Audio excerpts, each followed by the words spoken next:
This episode is brought to you by the Missoula Arts and Culture Center. Because their Wolf Theater Academy is inviting students kindergarten through 12th grade to explore acting, musical theater, and improv in a professional, inclusive setting. Students can explore 2-week sessions spotlighting popular plays, including Disney's The Little Mermaid, 10 Ways to Survive a Zombie Apocalypse, and Seussical Jr. I wish I could invite you to enroll your kid in their Wizard of Oz Youth Edition, but it is already sold out, so you better act fast. They also offer a technical apprenticeship that lets teens master set building, lighting, sound, and props behind the scenes.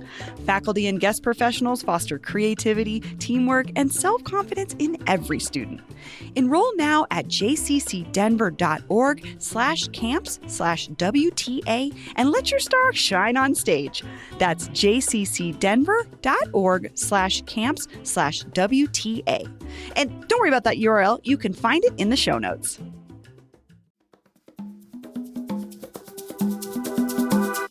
Today on CityCast Denver, the talk of the city right now is us. Our interview with Mayor Johnston last week started a social media firestorm that went on for days. So producer Paul Caroli and I are talking about what the mayor actually meant, plus an innovative solution to a development fight in City Park West, and a listener calls in with some advice for the mayor's trip to D.C. this week. Today is Tuesday, March 4th.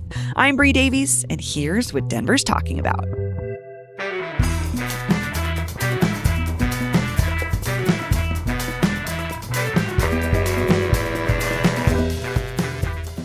Hey, Paul. Hey, good morning, Bree. We're going to talk about our Heyday event because it's almost here. This Saturday. I'm like so excited, but also nervous. We've never done anything like this before. I'm also nervous. It's a big deal. There's going to be a lot of people there. Did you see how many tickets we sold over the weekend? A lot. Shout out to my cousin, Jerry. I saw her buy tickets. Thank you. I saw people's names pop up in there I haven't talked to for years. Oh, that's a good sign. Old coworkers, old friends. It was really cool. It was like, dang, this is going to be like a coming together of all these people I know from different worlds. That is the fun part. It's going to be interesting. Well, thanks to everybody who's bought tickets. Dramatic. You might see there could be some conflict. Real Housewives of Denver situation with Paul and his old friends. I would say ex-girlfriends, but I moved here with my wife, and I was like, I've never heard you discuss the whole time. anyone other than Megan, so that would be surprising to me. But that would be a long time ago. Oh my God, that would be really weird. And they're welcome to come. They are. Everybody's exes are welcome to come to this event. And they might be, because so many of you have bought tickets. We still have tickets left, but they are going fast. You can go to heydaydenver.com and buy tickets right now. Mm-hmm. It's all day Saturday. They're timed ticketing. Pick a time that works for you. I would also recommend we have our big costume contest at 3 p.m. Mm-hmm. And that's going to be super fun. Yeah, come all day, but definitely come for that. We'll see you there. Okay, let's get to the news. The news is us, actually. Yeah. I'm just going to say What's Denver talking about? Us. What a weird week. We do. We need to talk about us because we did this episode last week that we do semi-regularly. It's a conversation with the mayor, Mike Johnston. He was on. But after we published it, it caught fire in a way that was sort of unexpected. What happened, Paul? Man, it was like, this is so 2025 internet situation, what happened, because I've said this before, but like, it's great that the mayor comes and talks to us and like explains how he thinks and shows what he's working through. And like, I think that's a big reason. A lot of people say this, why Donald Trump won the election last year. You got to hear him talk long form with people, just share his personality, give people a little look in. But the other side of that, the other side of the internet right now is the sound bites, and that get twisted up, and then everyone gets their hot take, and then everyone gets things wrong. And that's what happened last week. It is what happened to us. Because I was asking the mayor about this tipped minimum wage bill that is at the legislature, that is increasingly controversial. The proposal, if you haven't heard us talk about it, is from local restaurateurs who say they are in crisis. They are worried about labor costs going up, and they have identified a specific, what they call a fix, which would be to lower the base wage of tipped workers by about $4 here in Denver, which would allow them to pay these people less, knowing that they will make it up in tips. Assuming they will make it up in tips. Well, they'd be compelled to make it up. That's how the tip offset works, is they would still have to make it up at least to the minimum wage, which is $18.81. No one is proposing to pay anyone less than $18.81, which is important to clarify always, even though some restaurants, don't follow the rules and I was just going to say, less. I'm not saying like the restaurants are a notoriously shady business, but I have worked in several of them, corporate and local, and it's complicated. I mean, once you start talking about it, there's like problems all over the place. Right. Partly because of any industry. This industry in particular, it's so complicated. These rules and regulations are so complicated, and then changing them creates more confusion. And then people are like in these gray areas. And anyway, so the mayor was talking about, we were like, hey, what do you think? What's your take? Yes or no? And he was like, well, I empathize with these restaurants. I think that it is a problem. So that, the data has been contested, and he's like, well, I think it is a problem, and I think it's time to talk about a fix. I don't remember him saying specifically like, yes, I definitely think I'm on board with this personally, but he had his own idea, which was what we then talked about.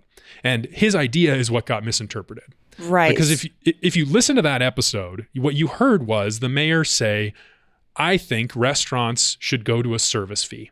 I think that's a better idea. And then we talked, I followed up, I asked him, what do you mean? And he said specifically that what he would think it would be a good idea would be to set up some kind of tax credit. So restaurants don't have to pay taxes twice on service fees, which is the current system, which is why some restaurants don't like it. So what he was actually talking about was a much more conservative, more like, more of a nudge for restaurants to go in this direction of this model. He was not talking about compelling restaurants to impose a 20% service fee, which is how it got picked up in the Gazette, on Channel 2, on 9 News, on social media crazy. Former gubernatorial candidate for the Republican Party, Heidi Ganahl, was complaining. I just want to state, though, for the record, it was a record amount from the Denver Gazette. 4 articles came out of our conversation. Yeah. I mean, and then the Common Sense Institute writes this, what they call a data analysis on the impact of the mayor's proposal to impose a 20% surcharge on restaurants, which is like, that's kind of what gets, again, not what he was saying. Right. I was going to say it also gets at part of the problem here, which like it was all of a sudden then misconstrued that he was presenting this as his policy or this was his solution. And he was just talking. It was more in conversation. The lack of nuance around, if you didn't get the context of the whole conversation, it's easy to just pull this one thing out and go, this is what the mayor thinks. Well, I do think he thought this tax credit was a good idea. That seems like more of a realistic. We'll see now. I mean, after the criticism he got, all of these, the conservatives, the Republicans, the Do Better Denver critiques of Mayor Johnston, that's one thing, but like the hundreds of comments from Denverites calling him an idiot for this proposal, not understanding what he was actually talking about. Like, if I was the mayor, I would be seeing this and I'd be thinking, I'm not touching this again. Totally. This ain't my thing. Totally. Let's let the bill run its course. Because it's already in process. That's the thing. It's like we're talking about it because it's legislation that's happening. And then there were more articles that were like clarifying, like our friends at Denverite, my friend Andy, the editor over there, he wrote a whole article clarifying what the mayor said. And he got the same comment from the mayor's office that I got on this whole thing. Yeah, what did the mayor's office say after? Kind of interesting, actually, how they tried to clarify, or maybe not so much, because what they could have done was say, not at all the case. This is not what I meant. But what they actually said was this statement, which was, current tipped minimum wage laws, while well-intended, are creating difficult burdens for restaurant owners and causing steep pay disparities between servers and back-of-house employees. Doing nothing is not an option. A voluntary service fee, which restaurants often use to replace a traditional added tip, is merely one potential option that could help Denver restaurants and employees succeed. And I will keep working hard to find a common-sense solution that ensures wages stay high and businesses remain open. Voluntary is the key word. Voluntary. He is not compelling restaurants to do this. He's not suggesting compelling restaurants to do this. He's saying this is a thing he thinks would be a good idea for more restaurants to do. And he proposed to us tax credit. So that's actually what... Such a weird week. That's the part that got missed a little bit. I had people coming up to me, talking to me about this, like, what can you believe what the mayor said to you? And it's like, yeah, I can. It sounds like you read the headline. Yeah. Well, we'll share the episode in our show notes along with our other episodes because we have talked to folks on multiple sides of this issue. Paul, do you want to talk about that aspect? Because I'm thinking about the conversation you had with Juan Padro, the restaurant owner. Mm-hmm. What is he saying at this moment, though? Well, where the bill is at is it's passed one committee hearing 11-2, pretty overwhelming support from Republicans and Democrats. 2 Democrats voted no. And now today, actually, when people hear this on Tuesday, it will have already happened. But there's a second hearing in the Finance Committee that I'm hoping to check out, maybe talk about later this week. But Juan Padro, I checked in with him after this. I was just like, hey, what do you think about the mayor's tax credit proposal? And he was like, well, I don't know. I mean, he's got his own ideas. And then I was like, so what do you think about how the debate has evolved? And he said, he talked about bullying, which I had not heard before. But he said he's experienced a lot of bullying. And I was like, what do you mean? And then he said, he sent me some photos like this one. This is a flyer. Let me just tell me what you see here. Okay, so that's Representative Stephen Woodrow? Stephen Woodrow of Denver. Yep. His face on just like a cartoon body, and it says, oh boy, okay, this is a quote, excuse me, quote, "Get back to work, wage slave." And it's like he's pointing at someone who's clearly representing a server. And then it says, "Tipped workers live paycheck to paycheck in Denver. Hell no to House Bill 24. Well, that's bullying Stephen Woodrow. Yeah. I mean, it's not bullying Juan Padro, although he certainly gets his share online. I mean, if you go to the Denver food subreddit right now and search Juan Padro, it's pretty rough. Yeah. I mean, I would say that's probably... There's a lot of rumors. There's a lot of rumors prior to this conversation, too, just because how restaurants are. I have to say, I have seen such an uptick in conversation online from my friends in the service industry who are clearly becoming more aware of this in the last week. I don't think they necessarily even knew, which is totally fair. We don't know every piece of legislation that's going through. You know, they're also working. Yeah. And a lot of them were really upset about it in general. Not the mayor's comments in particular, but just like the fact that this bill is moving. Yeah. And what it could mean for people who work, day-to-day wages, which is what you do when you're working tipped. Yeah, I think I've seen in the last week or two, the opposition has mobilized more. Last time we talked about this, I was like, where are the Democrats? Normally Democrats would be talking about the working man and the minimum wage, and I wasn't seeing it. And I think in the last week or two, I have definitely seen it. Like on city council right now, Chantel Lewis, Sarah Parody, these are two people who have really spoken out on this issue and making clear they disagree with the mayor, that they are ready to stand with the tipped workers and to reject any attempt to, or try to reject any attempt to lower the tipped minimum wage. Yeah, I've seen that as well. But which is something I think you pointed out very early on is how many Democrats were in support of this to begin with was interesting. Yeah, but I'd love to hear what people think. If they have opinions, if they want to, if there's other perspectives they feel like are being missed out, or takes on restaurants. The $20 mediocre burger. Are you upset about that still? I don't know. 720 service fees. Fees. Yeah, it's a lot. What should restaurants do? 720-500-5418. Please reach out. Let us know what you think. 720-500-5418. This episode is brought to you by the Arvada Center. Because their spring musical is opening this month, and it's a good one. Check out A Gentleman's Guide to Love and Murder, opening March 28th. This Tony Award-winning musical comedy is about just how far one poor clerk will go to claim his inheritance. His name is Monty, by the way. Check out A Gentleman's Guide to Love and Murder, running March 28th through May 11th. Paul, I'm going to go see this just based on Monty. Obviously. I didn't name my son Montgomery for no reason. Not after the great theatrical, started in theater, then went on to do Oscar-winning work. Actually, I don't know if he won an Oscar. Montgomery Clift, of course. Tickets are available now at arvadacenter.org. That's arvadacenter.org. That is why you should go see this musical.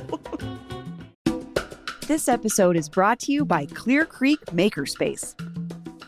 Ever wanted to laser etch your face onto a piece of toast or 3D print a perfect replica of your precious cat, Mr. Mittens? Or weld together a life-size metal T-Rex for your front yard? Or finally build that beautiful custom kitchen table? No matter what sort of creative project or small business idea you dream up, you can make it at Clear Creek Makerspace. 3D print a miniature of my 1963 yellow Super Beetle. I miss that car. So what's a makerspace? Well, think of it like a gym for your creative muscles. Just 15 minutes from downtown Denver, CCM gives you 24/7 access to tons of high-tech tools that you might not have at home. Think 3D printers, laser cutters, robotics, sewing, crafting, woodworking, welding, and so much more. Memberships max out at just $60 a month, and there are tons of affordable discounts for students, seniors, veterans, and educators. Check out ClearCreekMakerspace.com for free public classes, exciting new special events, membership info, fun challenges, and more. That's ClearCreekMakerspace.com. Okay, we're still talking about restaurant. There's one other take. There's like one specific story in the middle of this big maelstrom that I want to talk about. This was a person, there is the co-owner of Weather Vane Cafe who weighed in on this. They tagged us on Instagram. Lindsay Dalton. Lindsay Dalton, thank you. The co-owner of Weather Vane Cafe. We've talked about her before, but she put up this post on Instagram, and I want to listen to it and then talk about what's new here. Okay. Hey, I'm Lindsay. I'm one of the owners of Weather Vane Cafe in Denver, Colorado. I am coming to you today with a question. I am just wondering how it is even possible that they are able to present this House Bill 1208, which we don't get to vote on as people, that it's going to lower tipped minimum wage workers' pay by $4 an hour. As a small business owner, I believe that if you pay your employers or your employees more and offer benefits and PTO, that your business will in turn be successful. I think it's kind of like a rule that you should live by, and it obviously proves itself. I'm not saying that we're even doing anything special. All right, I think we've heard from her, but that's kind of interesting. She's the co-owner of a business, so she's paying people these wages. And she mentioned all these other restaurants, and that has been a really big point of contention, at least on social media, is the restaurants that came out in support of the bill have now been maybe cast in a certain light by some folks who say, these are the people that are trying to cut your wages. And she's saying, I'm a business owner of a restaurant, and I am doing the opposite of that. I want to support defeating this bill so I can continue to pay what I'm paying. Interesting perspective Absolutely. from her. I mean, she's got a very unique business as well. That Yes. Weather Vane Cafe on 17th Avenue, it's beautiful. I love it. I do too. It's so got a great little cozy. gift shop. Last time I was in there, I bought a nice little mug for my wife. It's a great spot. I looked it up. It's been open since 2012. I didn't realize they've been there that long. More than 10 years. But we have talked about them in the past, and there has just been a recent development on this story. Yes. So like she's maybe dealing with the regulatory environment around wages, but also her own specific situation that's quite interesting. What happened, like, I think it was like 6 months ago with them, Bree? Can you catch us up? Yeah, so if you're not familiar with Weather Vane, it's in this it's a like little converted house on 17th between Gilpin and Williams. And it's a very small house that has been turned into a coffee shop. And directly next to it, east of it, is this like squatty mid-mod office building. And it's got a giant parking lot in front of it. And it was sold. And I believe the developer wanted to tear it down and then build townhomes on it. And Weather Vane came out initially against it. Unfortunately, they deleted their original post, which was sort of their argument. We'll link to our episode when we first talked about that post. Yeah, you and Olivia talked, because I wasn't here. You and Olivia talked about it. But Producer on the show. Yeah. So the fight originally, at least it was presented by Weather Vane, was that they wanted they were fighting for preservation of this building. Yeah.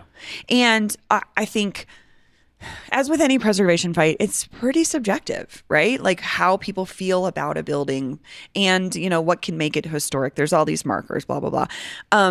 But they were fighting to preserve it, and because the new landowner wanted to tear it down. Yeah. And they were not successful with that, with the preservation fight, I should say. Because they weren't. What's the latest? What do we know? Yeah, so that's what I think that came out last week in Business Den, which is interesting. Is the building will be demolished, but the developer has agreed to sort of a set of arrangements that, to me, sort of highlight that maybe Weather Vane was actually, not that I can't say, maybe they were concerned about the historic preservation, but to me it sounded more like we're scared for our business. Understandably, yeah. I mean, look at the Colfax BRT construction. If Weather Vane, this plot that they are on, they're surrounded on two sides by what would become townhouses and garage spaces.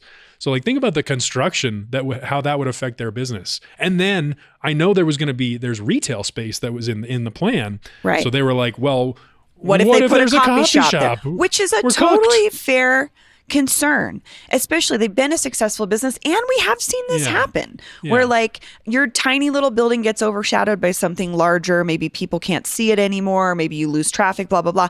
So that was sort of the interesting turn of events to me, was that it is going to be demolished. I think was it city council vote? They have to vote on these rezonings.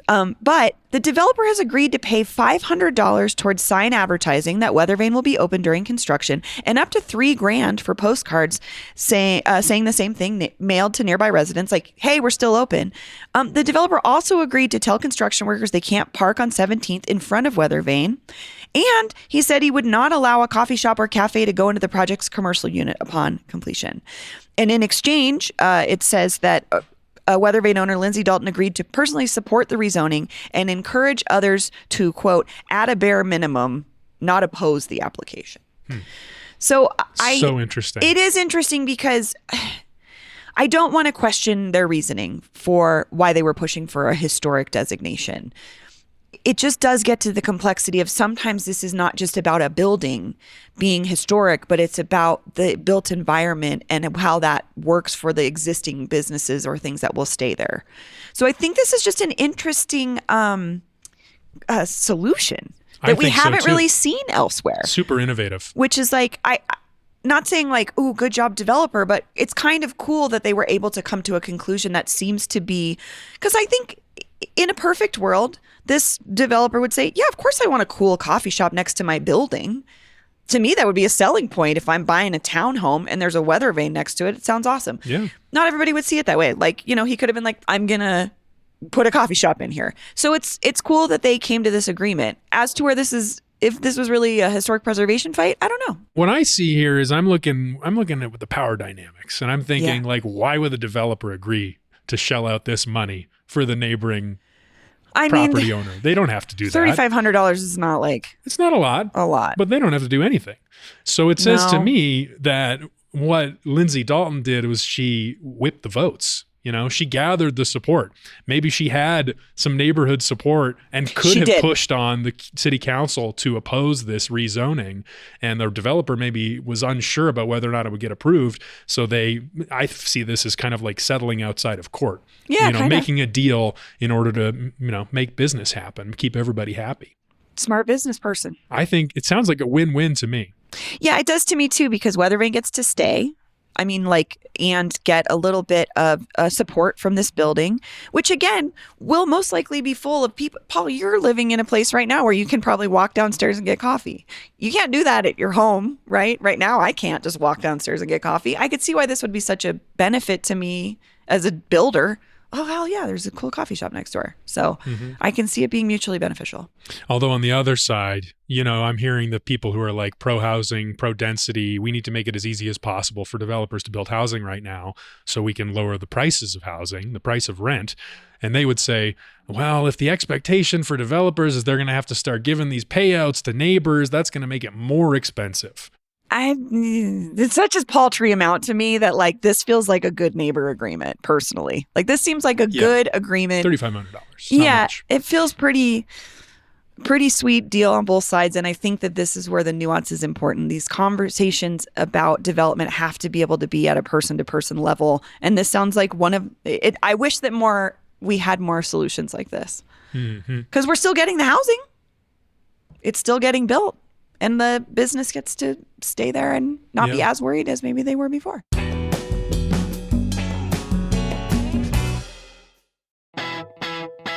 Hey y'all, it's Olivia here. And I want to tell you about Heyday, CityCast Denver's first big event, coming to you on March 8th at the Asterisk building in 5 Points. It's kind of like a county fair, but your shoes aren't going to have cow poop on them, and there's going to be no neglected animals there. It's going to be sick. And I'm really excited to hang out with you in the photo booth because it's going to be a vintage Volkswagen bus, all styled up, all cute. I think there's probably going to be props in there. And I'm really looking forward to decorating my fridge with the pictures we take together and cherishing those memories forever. So if you want to do that with me, you can get your tickets online at heydaydenver.com. It's only $15 for adults, $10 for kids. And if you sign up to be a member, or you already are a member because you love us, it's even cheaper. So win-win. All right, see you there. Catch you in the photo booth. This episode is brought to you by Peacock. The new Peacock original documentary, Matthew Perry, A Hollywood Tragedy, dives deep into the beloved actor's rise to fame and his tragic death. 5 people, including Perry's personal assistant, 2 medical doctors, and an alleged Hollywood drug dealer known as the Ketamine Queen, were charged with conspiracy to illegally provide Perry with the ketamine. Explore the details of the case in this heartbreaking special, streaming now only on Peacock. All right, we got one more thing today. Oh, yeah. This is normally we do listener questions and comments here at the end of the Tuesday show. This time we have something special from my friend and friend of the show, JD Lopez, friend of the show. Who is a dedicated listener. And because he knows that we have been watching and waiting for Mayor Mike Johnston's trip to Washington, D.C. this week. On Wednesday, he's testifying in front of the House Oversight Committee, including the likes of Marjorie Taylor Greene and Lauren Boebert, who will be investigating and asking him hard questions about how Denver is approaching the immigration issue. They're doing an investigation into quote unquote sanctuary jurisdictions. So what did JD have to say about all this? Let me play his voicemail. Hello, CityCast. The Pod King of Denver here, JD Lopez, coming at you from Lakewood. I'm calling in regards to an episode you had the other day with Mayor Mike Johnson, and he was talking about going to Congress. And Lauren Boebert is going to be part of that Congress meeting. And I think this is unwise for Mayor Mike Johnson just to go in there with nothing more than common sense on his side. I think that's a little bit like bringing a knife to a gunfight. And we all know Lauren Boebert's known for guns. Okay, so I took it upon myself to write some zingers for Mike Johnson that he could have in his back pocket. Better safe than sorry here. He's representing Colorado, and we want him to do it well. So this is something I thought he could, right off the bat, to let him know he's coming to mean business. He could say something like, first off, I'd like to thank Miss Boebert for taking a break from policing women's restrooms to actually do her job. And then maybe if she's, giving him a lot of guff, he could say something like, keep this up, Miss Boebert, and I won't tell you how Beetlejuice ends. I know you didn't make it that far.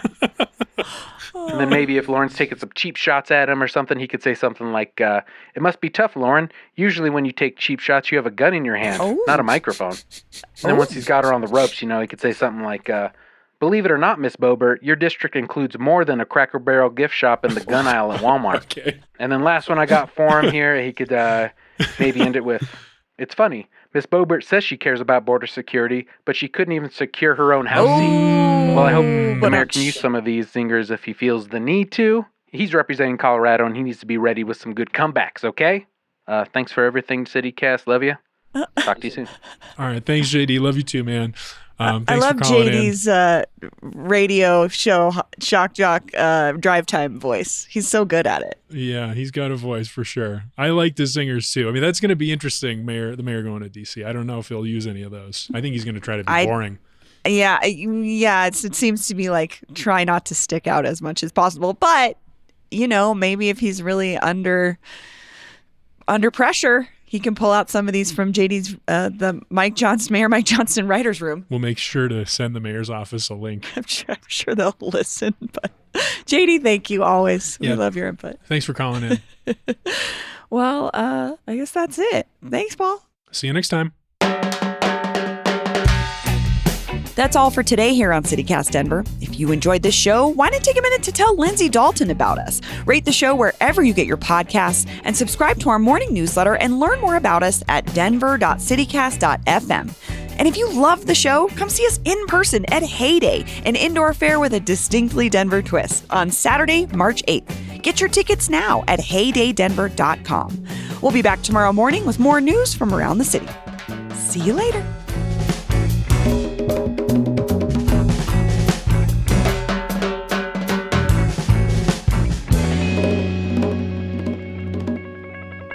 Happy birthday to my husband, who doesn't listen to this show because I don't want his opinions.